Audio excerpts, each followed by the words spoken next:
In our lives, we often chase the bright, warm glow of success. It's a powerful feeling, a public celebration of our efforts, a moment where the world seems to affirm our path. Success often celebrates you, wrapping you in a feeling of arrival and accomplishment. It's a destination we all strive for, and its rewards are tangible and deeply satisfying. But there is another, quieter experience that, while less celebrated, holds a profound and often greater power for our growth. Disappointment, in its quiet and often lonely way, teaches you. Where success shouts, disappointment whispers. It invites us into a space of deep introspection, a classroom where the curriculum is tailored specifically to our own heart and mind. It's in these moments of letdown that we are forced to pause, to look inward, and to truly listen. It's crucial to understand that not every painful outcome is wasted. In fact, quite the opposite is true. Think of it like a controlled burn in a forest.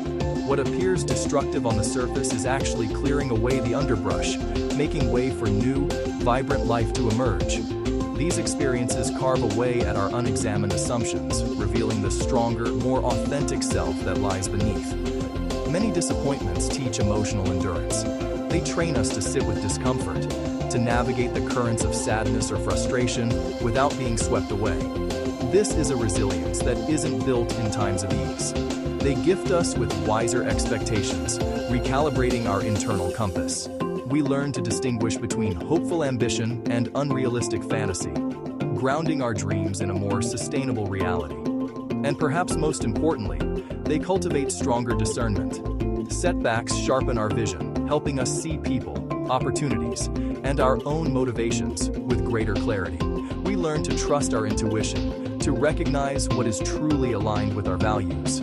Success can feel good, there is no denying its warmth, but disappointment often deepens understanding in a way success cannot. It adds depth, texture, and nuance to our character. Like the Japanese art of kintsugi, where broken pottery is repaired with gold, our disappointments can become the very lines of wisdom that make us more beautiful and resilient. Disappointment often carries hidden instruction, a personal lesson plan for growth. So take a moment to reflect. Ask yourself, what has one recent disappointment taught you? What strength did you find? What clarity did you gain? Look for the quiet lesson, and you may find it was a gift in disguise. Inspire yourself. Follow for daily motivation.